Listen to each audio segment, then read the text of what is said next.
Par 2 fois, l'Allemagne a signé sa capitulation sans condition. Pour l'Europe, la délivrance est là, la guerre est finie.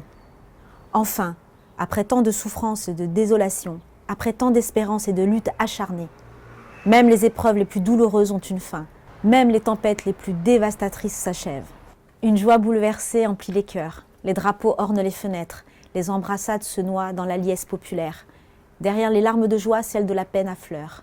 Personne n'oublie les villes ruinées, les vies dévastées. Personne n'oublie que l'humanité a payé le plus lourd tribut de son histoire. Notre monde en fut à jamais changé. La Seconde Guerre mondiale est une rupture pour notre civilisation qui se sait, encore davantage, fragile et mortelle. 76 ans plus tard, reliés par notre mémoire commune et épris de la même reconnaissance, nous nous unissons par la pensée et par notre hommage pour saluer le souvenir de celles et ceux qui ont combattu et abattu le fléau nazi.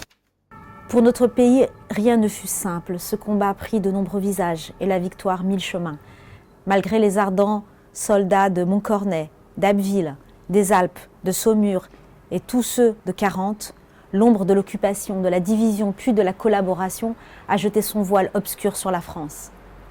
Il y a 80 ans, en 1941, les flambeaux de la résistance brillaient déjà. Le flot du refus et de l'espérance montait tandis que la répression forgeait son funeste souvenir à Châteaubriand, au camp de Souges ou au Mont-Valérien. La France libre recevait les ralliements des territoires ultramarins et poursuivait son inlassable épopée. Dans les sables de Koufra, elle nouait un pacte avec la victoire et par la voix du colonel Leclerc regardait déjà vers Strasbourg.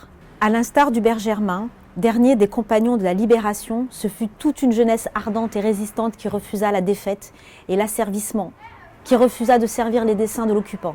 Tous, ils ont permis à la France de s'asseoir à la table des vainqueurs.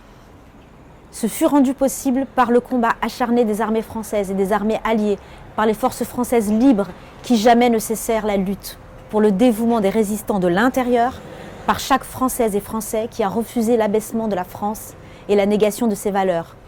Notre gratitude demeure indéfectible. Entendons les mots de Malraux. Un monde sans espoir est irrespirable. La victoire de 1945 est le succès de l'espérance. Mais elle est aussi l'aube d'un nouvel effort collectif pour la reconstruction, pour la paix et pour l'Europe.